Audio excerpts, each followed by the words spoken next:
Hello. Hello.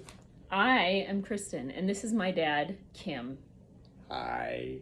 We are recording this on vacation with my loud child behind me. So, if you hear some shouting and screaming, just ignore it. Nobody's being injured. But today I am going to be chatting with my dad about, honestly, something I really never thought I would ever chat with you about, which is art. Me too. Yes. My whole life, so my dad is I guess, mostly retired internist who spent most of his professional medical career taking care of elderly, in my memory at least, elderly people with very complicated health issues, right? Correct. Yes. And he also, while he spent a lot of time being like kind of an eccentric weirdo in our off time, creating things, he coached our Odyssey of the Mind team. I don't know if anybody remembers that, but it was really working to help cultivate creativity in kids. So my dad's always had like this kind of weird side to him, but one thing he always said was, I'm not an artist. I don't know if you remember saying this. I certainly do. I don't do art. I don't understand it. I don't know how people can do that. My sister, who many of you have heard our interview, and if you haven't, go back and listen, is an opera singer.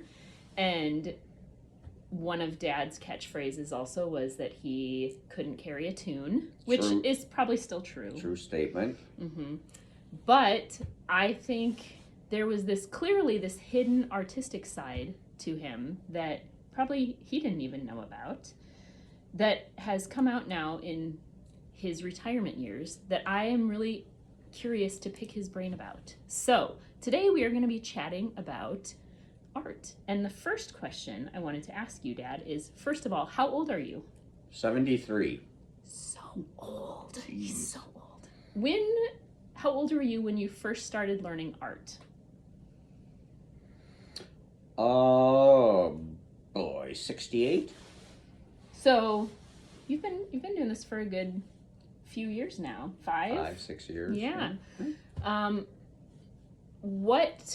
So in that time, when you first started, did you really seriously decide, I'm going to start to learn art? Or did you just start I don't know, doodling? I feel like you've always doodled on your papers. But it's certainly not art. No, but what was the moment where you were like, hey, I'm going to learn art? Do you remember that? Certainly. When I got close to retirement and I had 0 hobbies. Oh. And I figured it's time to try to get a hobby. Interesting. So that was when you first started thinking about art, or did you go through it? I know, because you've talked to me about harmonica and wood turning and some of these other things. So did you go there first? Yeah, a little earlier. I really didn't have anything to relieve stress, except I enjoy reading nonfiction. Yes. But after a while, only reading is not relaxing. So I thought, gosh, I have no musical talents. How hard can a harmonica be? Very hard. And I now own 4 of them, which I'm giving away someday to anybody that wants them. Yeah, we have a couple, actually, that I think you've bequeathed us. Tried to get rid of. Yes. Okay, so you tried harmonica. Yeah, go ahead. Well, I tried woodworking, and I have a good neighbor next door who has tried to help me make nice square angles, and I even can't do that. So that was hopeless. No, I think you did a good job, because you've built, Mike helped you a lot, to be fair. But he does almost all of it. But you've done like some actual construction of stuff that's stood up and hasn't fallen down, and nobody's died from being I'm sturdy. I can do with duct tape and lots of nails, so I'm okay there, but not how it looks. Okay, so you were staring retirement in the face and realizing, oh no, all of a sudden, my whole adult life where I have been really focused on these very complicated medical things that took up most of your time and energy and brain space, and now you're looking like, oh no, what am I? This, by the way, I don't know any of this, so I'm very excited to learn about this. Okay. So you're looking and you're like, oh no, what am I going to do for the next X number of years? Is that what the thought was? Pretty much it. Like, Pretty much. And so you went through a few things, and art. So you had made a comment when I was talking to you about this the other day, and this is later on my list, but I'll go to it now. Because, oh, by the way, I didn't give him any of the questions in advance. No. So, too bad. He has to answer spontaneously. But you had mentioned, I was like, why did you start art? Because especially because all of the comments that you made to me when I was growing up about you not being artistic, not being really creative, which is not true. Obviously, you have done. There was a song that my daughters made up for you when they were little, and I don't know if any of you know the Tinkerbell movies. That not the original Peter Pan, but the later Tinkerbell movies that were just Tinkerbell, and all the fairies have different jobs that they get, and Tinkerbell's job was a tinker fairy, and so they would sing, "If Grandpa were a fairy, he would be a tinker." Do you remember this? No, but I'm glad I didn't. Okay. He would be a tinker. So he's always spent time messing around and kind of trying to create things and figure out how things work. I think that's kind of safe to say. Your brain works that way. But art was really shocking to me that you decided you wanted to learn it. And you made the statement, well, it was one of the things that I hadn't tried yet that I wasn't good at. And so I'm curious, what made you want to try something that you weren't good at? That's kind of a scary, for me personally, I don't like to not be good at things. I like to be good at things. So I sometimes don't, as you know, I'll try things. And if I'm not good at them right away, I'm like, well, I'm done with that. What made you think, I'm going to try something I'm not good at? Well, several things. I was fortunate enough to have very good mentors at the clinic that I worked at, and one of them was John Stransky. And when he retired, he started drawing, and he gave me a book called Drawings from the Right Brain. Oh. Which I read and did the exercises in there, and they weren't too bad.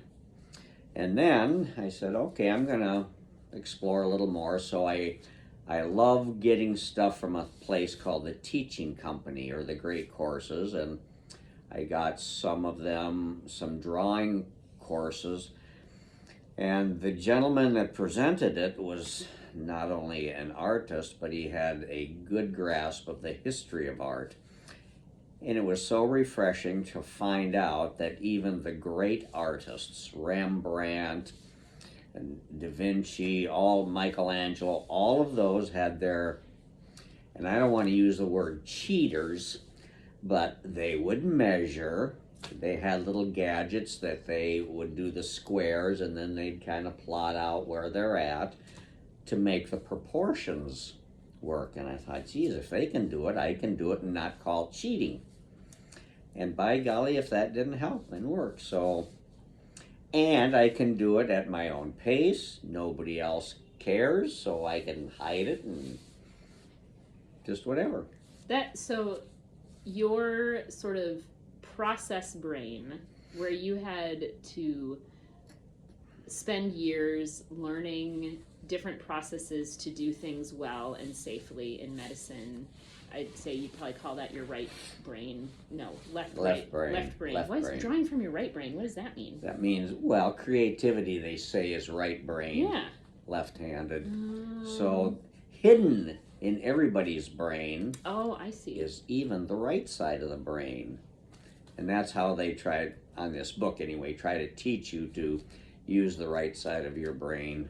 So the idea being, even if you don't think you're creative, it's in there. It's in there, yeah. And it really was really neat. And so the process is like this idea of when you learned that people who are really good at art, at this creative endeavor, actually also use processes, and there's structure, there's methods to learning, that it's not just freehand. Obviously people can freehand really well, and some people can do that a lot better than others, but that there's a process to learning. So that was freeing, sounds like, to Yeah, it gave me a way of doing it, because I still cannot freehand drawings very well.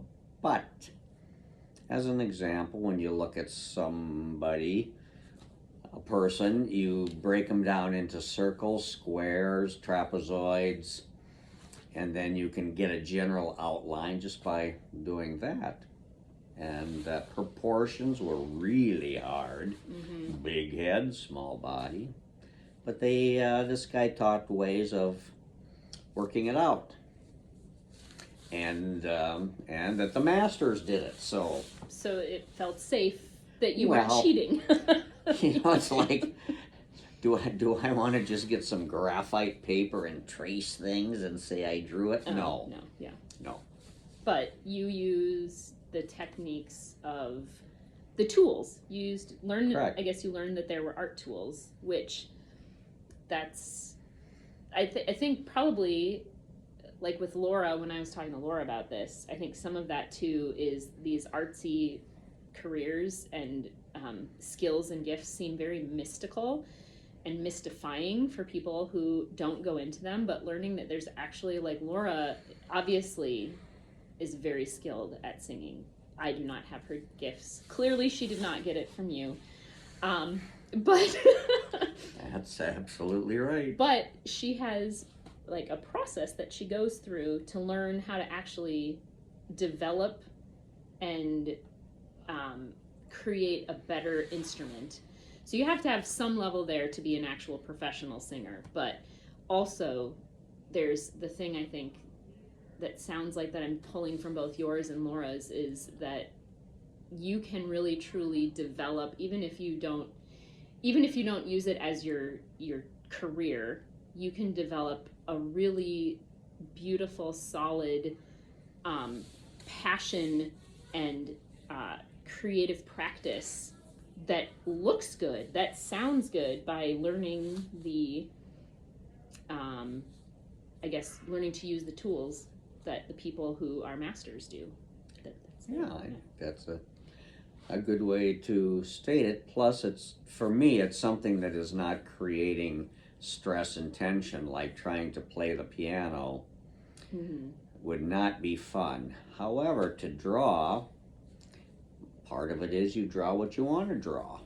Yeah, I mean, I've tried, and it's hard. Well, one thing I've learned from you, from Laura, and from Jeff, is that when you are doing, how hard it is to do even what you're doing as a profession. I mean, I can memorize my books and lectures and all that, but to be a writer, I choose not to write or learn how to write. That's not fun for me. Yet. We haven't gotten Singing, yet.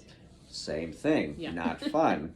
And Jeff is doing some stuff with inventions, and this is something, however, I can be creative and relax, and it doesn't matter if anybody else doesn't like it. Too bad. Yeah, well, so it's interesting is you've shared your art, which I find that really hard to do. Like when I've done something, what made you feel comfortable? Is it just that now you're old and you don't care? You got it. That is exactly it. If you don't like it, each Too bad. that's right, and don't ask again. So like earlier in your life, if you had, say, had a midlife crisis and decided to start drawing then, do you feel like you would have had a harder time sharing art when you were in your 40s? Or is that hard to even think about? You know, back then I had no time to even do those things, so it would have created more stress trying to learn those things back then. And then to try to share something and I don't know. This art thing is not for me to share with anybody else, but I am not ashamed of it and not hesitant to share it if somebody wants to look at it. Well, I will be sharing your art. That's fine. I didn't really ask your permission, but I'm also just going to. They are high priced, just so you know. Okay. They're really good. I think part of why I'm wanting to talk to you about this is I feel like part of it is process. You've learned that there's a process, but part of it is I think you have a genuine talent that maybe I have a 15-year-old who is really always been very excellent at art, and you two are very similar, the two of you.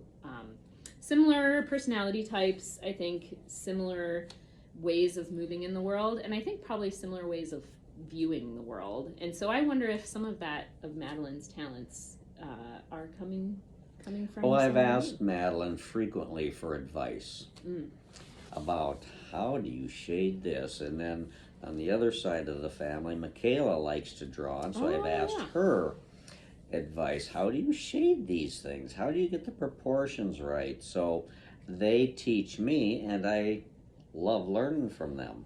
So, yeah. Well, so let's go back to little baby Kim, back in the 50s and 60s, probably not the 50s. You were probably not really learning about art that much when you were, 7, 8. But when you were younger, do you feel like, was there ever any point of your life before retirement was approaching where you were like, I'm really interested in art and I kind of want to learn how to do art? I would say I've always had an interest in learning something artistic, realizing that I'm starting from a blank sheet with no instruction or guidance. So I've always had an interest in something, but I wouldn't have been able to tell you what. So you were drawn to like artsy stuff, but you didn't really know, or you were thinking, I kind of want to learn how to do something artistic, but I don't know, like that was in there. Yeah, I think that's probably a fair statement. It's definitely made me appreciate artists. Even modern art, which is not my thing, I don't understand, but I can see how hard it is. Colors, lines, dimensions, proportions. Wow. Yeah, it's a lot. Once you start trying to do it and learning about it, it makes it. It's easy to look at it. It's easy to look at it and be like, well, that'd be super easy. I can do that. And then sitting down and trying to actually replicate that, even if you don't understand modern, like I love some kinds of modern art too, but others I don't understand. But even those, you get an appreciation for at least what you have to be able to see to put those things together. Yeah. So, okay, so you had this interest in learning how to be creative. Do you feel like that was, like during your years, like when I watched you as a kid and you were, like building telescopes or creating, like especially later when we had kids and you had your first grandkids, creating like little obstacle courses in the basement or a slide that goes down the steps. Do you feel like that was you, like, was that part of you always there even in the midst of your really, really busy time? Or do you feel like that was really squished down when you were so busy and you didn't really even have time? Yeah, I really didn't have time to think about that, but I don't know, just like doing different stuff like that. None of it's worth selling, none of it is worth patenting, but it's fun, especially if you want to do it for a grandkid or a kid. It's just fun.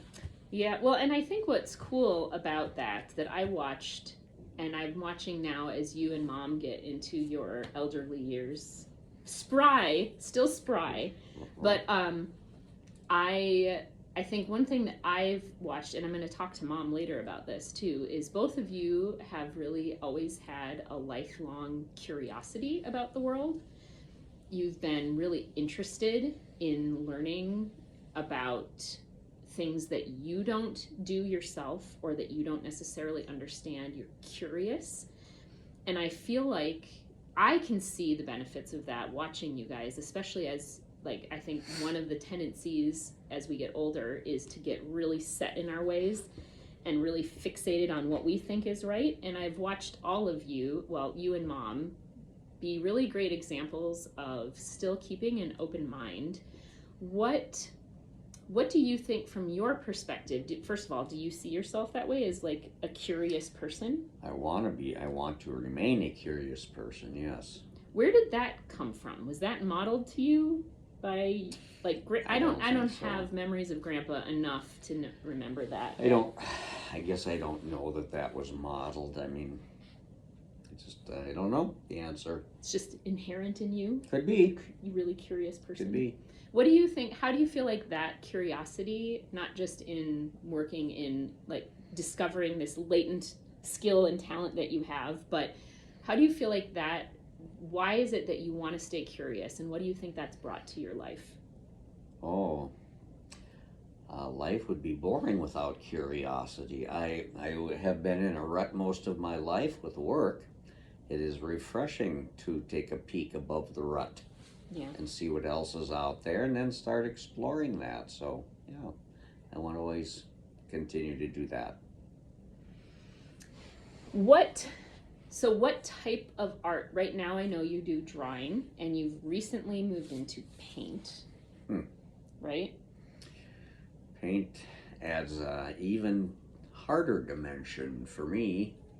What made you want to move into painting? Do you feel like you were just interested in learning a new skill within art? Well, when we went to Europe, we made it a point to go to the Louvre, and in London, the National Art Gallery, and we did some of these teaching company courses beforehand about the great masters. And the place that has, of all the places we've traveled around Paris, was where Monet had his house and his garden, and it was unbelievable how he used colors in ways I just had not thought of, but enjoyed tremendously. And again, as I'm learning bits and pieces of color and how they go together and don't go together, it just makes me astounded at what people have done, can do. So it's another curiosity. So color is fun. Yeah. So are you doing mostly watercolor now, or are you doing? I have honestly done one watercolor, and I've done one acrylic. I have the oils. Ooh, yeah. But that feels intense to me. Oil painting. I don't know why. I've never done it, but maybe that's why. Well, again, what I'm learning is that the techniques allow you to correct your multiple errors. And so I'm in the process of learning how to correct my errors. And I don't know this to be true. Anything I tell you about color may not be true at all, but it appears that with oil, that's one of the easier ways to correct, because you can paint over anything and redo it. You don't have to scratch it off, scrape it off. Gotcha. So anyway, I'm in the process of correcting mistakes. And again, because I can do it, it makes it more fun. Yeah. So it's like Bob Ross, one of my favorite people, says, I love him. Just a happy little accident. There you go. Yeah. Is there a particular, so you said Monet. I am not very well versed in art or artists. I have my very basic understanding from my American history class that Gary Witcher taught in high school, where it had Seurat and Grandma Moses, which is what I call you, Grandpa Moses. Is there any particular art or art style that you really admire that you'd like to be able to really learn how to get good at? At this point, I don't know enough about any of that to say. The three places I'm trying to learn about color and painting, one is, well, two of them are on public radio. Bob Ross is one, and there's another gentleman, his last name is Yarnell. Mm. He has whole long courses just like Bob Ross does, and then the teaching company. So between the three, they go at it a little different, but the end result is similar.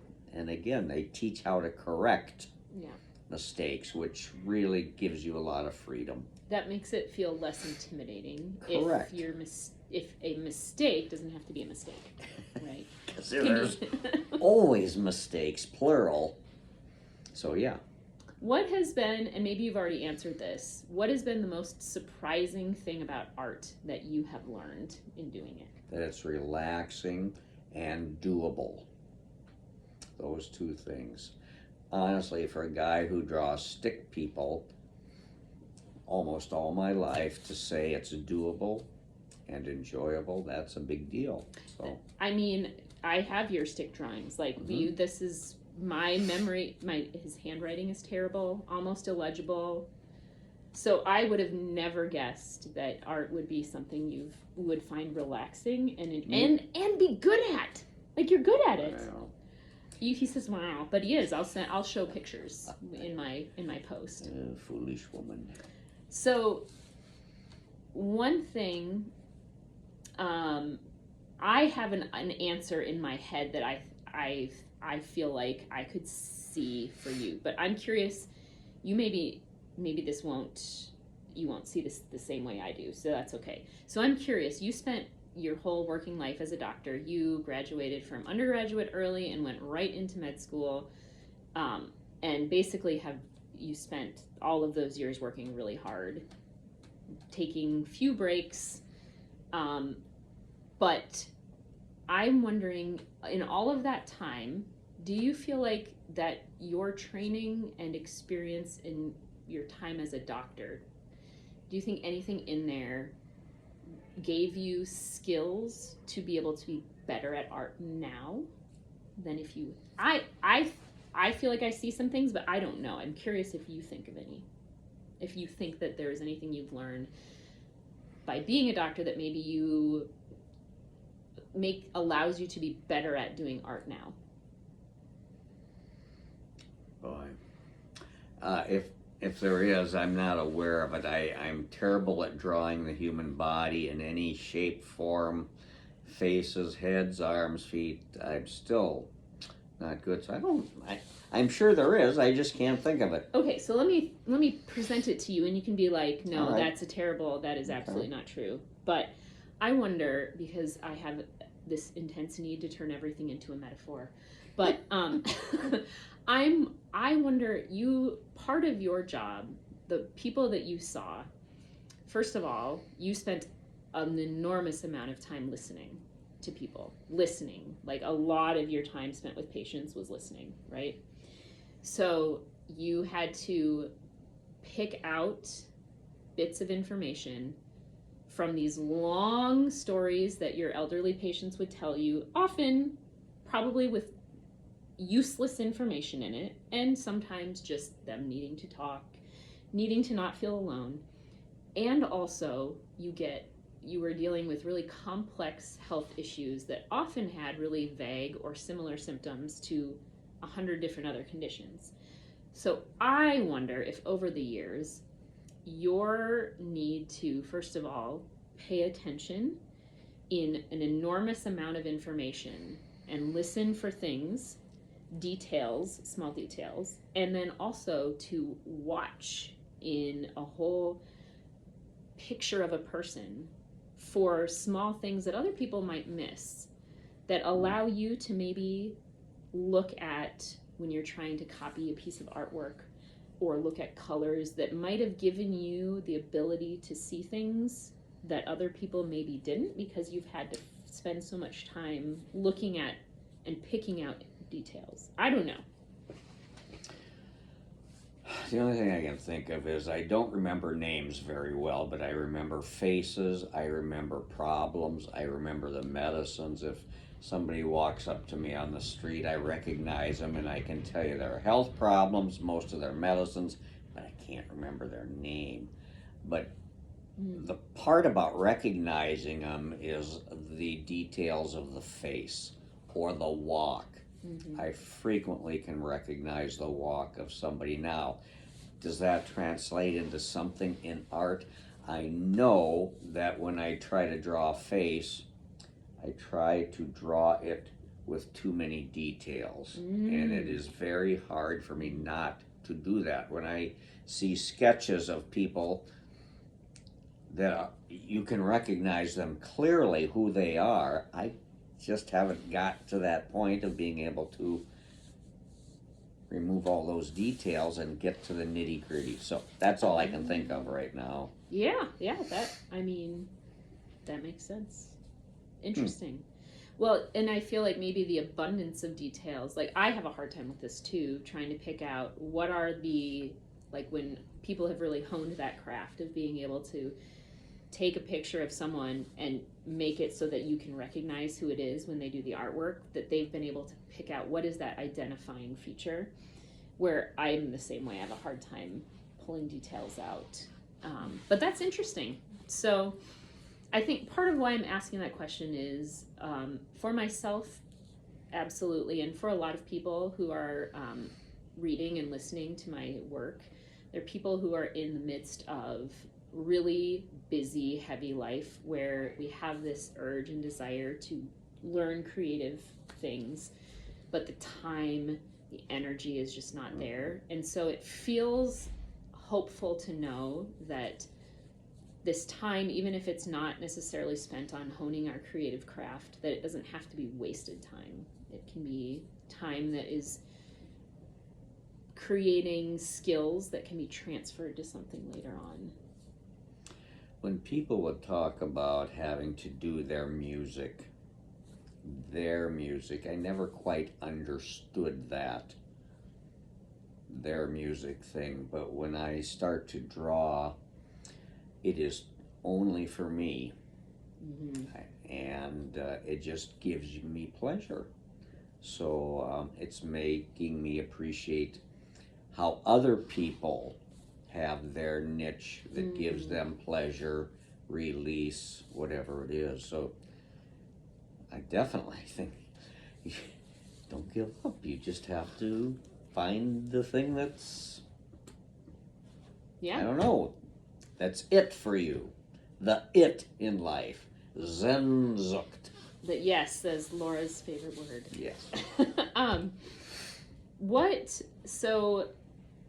What advice, if you, so that maybe that's it, and you maybe don't have advice, but for people who are like feeling intimidated by art, or are stuck in a place where they want to try art, but they just really can't put the time in right now, or maybe they can't put what they think the time is. Like if you were to go back and tell Kim in his 40s, what advice would you give him about life? Well, art? I would do things over. I would not work so hard, and I would have taken time in college to take courses I would never have taken otherwise. Art classes, history classes, music class. I would have done all of those things, so I at least had some inkling of what the rest of the world is about, and not just medicine. So take, the old adage, smell the roses. It just is so true. Take the time. Easy to say. Do you think you would have had, like now that you've kind of gotten into drawing and art and different forms of art, do you feel like it's actually manageable for someone, even if they take 5 minutes a day, you can actually make some progress towards something creative, even if you start there? Yes is the answer. I mean, what free time I had wasn't always, it wasn't used always in the pursuit of those things. Sleeping, for example. Well, sleep whenever I could. Some of the people that I have learned about in this, like Winston Churchill, President Eisenhower, their way of getting rid of tension was painting. Mm. You know, they didn't paint anything great or recognizable, but that is the way that they enjoyed. I know George Bush does it now. So Yeah. I don't know. It's So even doing it a little bit on the side to release tension is a well, I tried it with harmonica. yes, and I it do was remember harmonica. It was stressful. Oh my gosh, that was not a smart move. But you know, the one thing I think, if I had gone and taken some lessons from somebody who knew what they were doing, at least to give the foundation that it didn't feel like a hopeless adventure, insurmountable, that would have been a big deal. So Awesome. don't be a one-dimensional person. Yeah, even if you think you are, you're not. In the world of handing out cards, playing deck of cards, I got one suit, but I'm trying to get some others. I think, yeah, you are realizing probably you actually had more than one suit. It was just Right. all hidden in there. Overwhelmed, yeah. So my last question that I always ask is, what is giving you hope right now, however you define hope? It can be small or big. Well, hope is aside from my faith in Jesus, my hope is in my family. I have learned so much from all of you kids. You know, Chris and I, one of the things when you were interviewing Laura, I learned so much about you and Laura that I never knew because I was too busy doing other things. And boy, I would do that over for sure. Do that over. What was the original question? What's giving you hope? You guys. Yeah, us apparently. Yes, you I am guys very are all giving you. filling. I love watching, learning about you, the grandkids. You know, you can edit this out. I love you kids. I love the grandkids, but I really enjoy like your writing, Laura's singing, Jeff's doodling with inventions. I just love that. And it's passing down another generation, but I know you three kids far better. And, you know, of all the people, Kathy, my wife, without her, that's a whole nother subject. A plus. Yep. Well, I think I'm very appreciative of the fact that you and Mom have been such good examples of how to approach the world with curiosity, with stepping out and feeling like I don't know everything. I want to learn, and I feel like that's something that is really missing in a lot of the world right now. So you and Mom in your 70s being curious and learning and trying new things give me hope. Good. So thanks. There's hope. And I love you too. Love you. Yay. All right. Well, Very good. thanks. All right. Bye-bye.